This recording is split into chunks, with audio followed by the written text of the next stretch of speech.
கிறிஸ்துக்கு அன்பான தேவனுடைய பிள்ளைகளே, ஆண்டவரும் உலக ரட்சகருமான இயேசு கிறிஸ்துவின் இணையற்ற நாமத்தினால உங்கள் எல்லாரையும் வாழ்த்தி ஆசீர்வதிக்கிறேன்.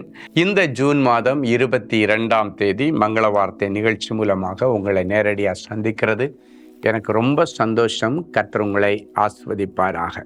சரி, இன்னைக்கு ஆண்டவர் என்ன மங்கள வார்த்தை வச்சிருக்கிறாரு எடுத்து வாசிப்போம். சங்கீதம் 34:7.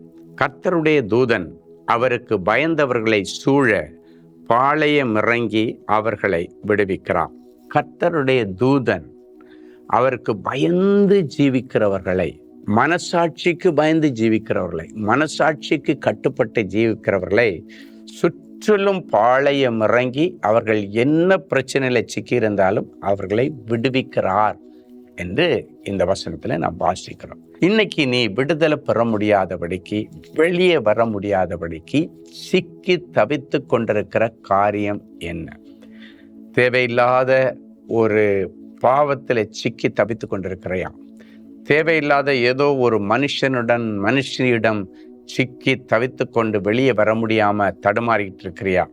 தேவையில்லாத உறவிலிருந்து சிக்கி இருந்துட்டு வெளியே வர முடியாம தவிச்சிட்டு இருக்கிறீங்களா? இல்லைன்னா தேவையில்லாத ஏதோ ஒரு பாவ பழக்கம், அதில் அடிக்ஷன் ஆகி அதிலிருந்து வெளியே வர முடியாமல் தவிச்சிட்டு இருக்கிறீங்களா? கடனிலிருந்து வெளியே வராமல் தவிச்சிட்டு இருக்கிறீங்களா?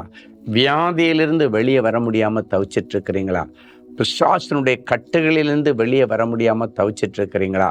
இல்லைன்னாச்சுன்னா உங்களுக்கு விரோதமாய் செய்யப்பட்ட மாந்திரீக ஆவிகளின் வல்லமையிலிருந்து வெளியே வர முடியாமல் தப்பிச்சிட்டு இருக்கிறீங்களா? இன்னைக்கு வெளியே கொண்டு வரும்படிக்கு விடுதலையின் தேவன் அந்த காரியத்தில் உங்களுக்காக நேரடியாக இறங்கி வரார். நீங்கள் என்ன செய்யணும்? ஆண்டவருக்கு பயந்து ஜீவிக்கணும். இந்த வசனம் அதான் சொல்லுது, கர்த்தருடைய தூதன் கர்த்தருக்கு பயந்து ஜீவிக்கிறவர்களை சூழ பாளையம் இறங்கி அவர்களை விடுவிக்கிறார். அன்றைக்கு எரிகிற அக்கினி சூளைக்குள்ளால 3 பேரை தூக்கி போட்டாங்க. 4வதாக தேவபுத்திரன் அதுக்குள்ளால இறங்கினார். அவர்கள் அதன் நிமித்தம் ஒரு சின்ன அந்த நெருப்பினுடைய ஒரு வாசனை கூட அவங்க மேலே படலை. அவங்க ட்ரெஸ்ஸு கருகலை, முடி கருகலை. ஆனால் அவங்க 3 பேரையும் தூக்கி உள்ளே போட போனவங்க அந்த அக்கினியுடைய பலன் இந்த தூக்கி போட போனவங்களெல்லாம் சுட்டரிச்சு கொண்டுட்டு. ஆனால் அக்கினிக்குள்ளே விழுந்தவங்களுக்கு ஒரு பிரச்சனையும் இல்லை. சிங்கக்கவிக்குள்ளால விழுந்தவனுக்கு ஒரு பிரச்சனை இல்லை. கர்த்தர் இறங்கி வந்து விடுவித்தார்.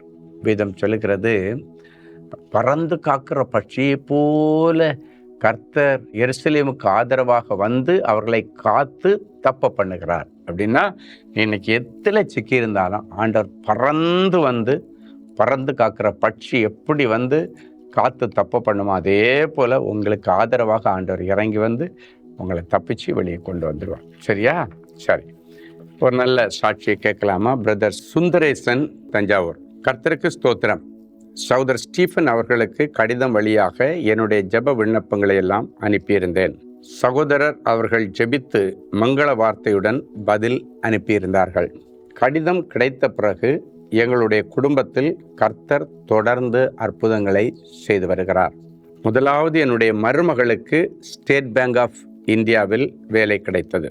2வது, சகோதரர் எனக்கு பதில் கடிதம் எழுதியிருந்தபடியே என்னுடைய வீட்டிற்கு கர்த்தருக்கு பயந்து ஜீவிக்கும் குடும்பத்தினர் வாடகைக்கு வந்தார்கள். வாடகைக்கு போகாமல் இருந்த வீடு நல்ல ஒரு காட் ஃபியரிங் ஃபேமிலி வந்து வாடகைக்கு போயிடுச்சு.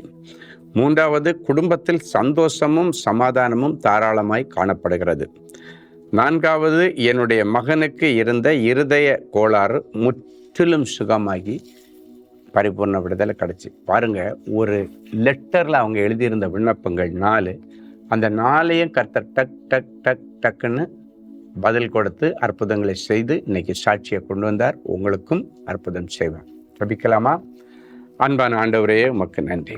கர்த்தருடைய தூதன் அவருக்கு பயந்தவர்களை சூழ பாளையம் இறங்கி விடுவிக்கிறார் என்று சொன்னீரே. உமக்கு பயந்து ஜீவிக்கிற இந்த நிகழ்ச்சியை பார்க்கிற என் பிள்ளைகளை கர்த்தர் ஒரு விசை கண்ணோக்கி பாரும். மனசாட்சிக்கு பயந்து, கர்த்தருக்கு பயந்து, வசனங்களுக்கு கீழ்ப்படிந்து நடக்கிற உம்முடைய பிள்ளைகளுக்கு கர்த்தர் இன்றைக்கு நேரடியாய் இறங்கி வந்து அவர்கள் என்னென்ன காரியத்திலிருந்து விடுதலை பெற முடியாமல் தவிச்சிட்டு இருக்கிறாங்களோ அந்த காரியங்களுக்கு உள்ளே ஆண்டவர் பிரவேசித்து என் பிள்ளைகளை விடுதலையாக்கி அழகு பார்ப்பீராக. அவர்களை சுற்றி பாளையம் இறங்கி அவர்களை விடுவிக்கிறார் என்ற வசனத்தின்படி ஆண்டவர் என் பிள்ளைகளை விடுதலையாக்கி இவர்களுக்கு தேவையான நன்மையான ஈவுகளையும் பூரணமான செல்வங்களையும் பூரணமான வரங்களையும் கொடுத்து இந்த பூமியிலே என் பிள்ளைகளை நிலைநிறுத்துவீராக. அது மட்டுமல்ல, இன்றைக்கு பிறந்த நாள் மற்றும் திருமண நாளை நினைவு கூறுகிற பிள்ளைகளை ஒரு விசை கண்ணோக்கி பாரும்.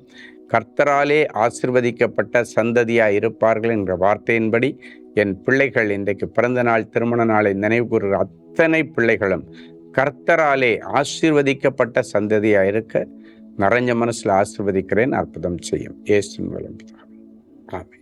அன்பு தேவனுடைய பிள்ளைகளே, இந்நிகழ்ச்சியின் மூலம் நீங்கள் பெற்றுக்கொண்ட ஆசீர்வாதங்களையும் உங்கள் ஜெப விண்ணப்பங்களையும் அனுப்ப வேண்டிய முகவரி: தேவனின் அன்பு ஊழியங்கள், Vinayak avenue, OMR road, Okkiyam, Thoraipakkam, Chennai 600097. மேலும் 24 மணி நேர ஜெப உதவிக்கு 044-5447-999 மற்றும் 9941150999 என்ற எண்களுக்கு தொடர்பு கொள்ளுங்கள்.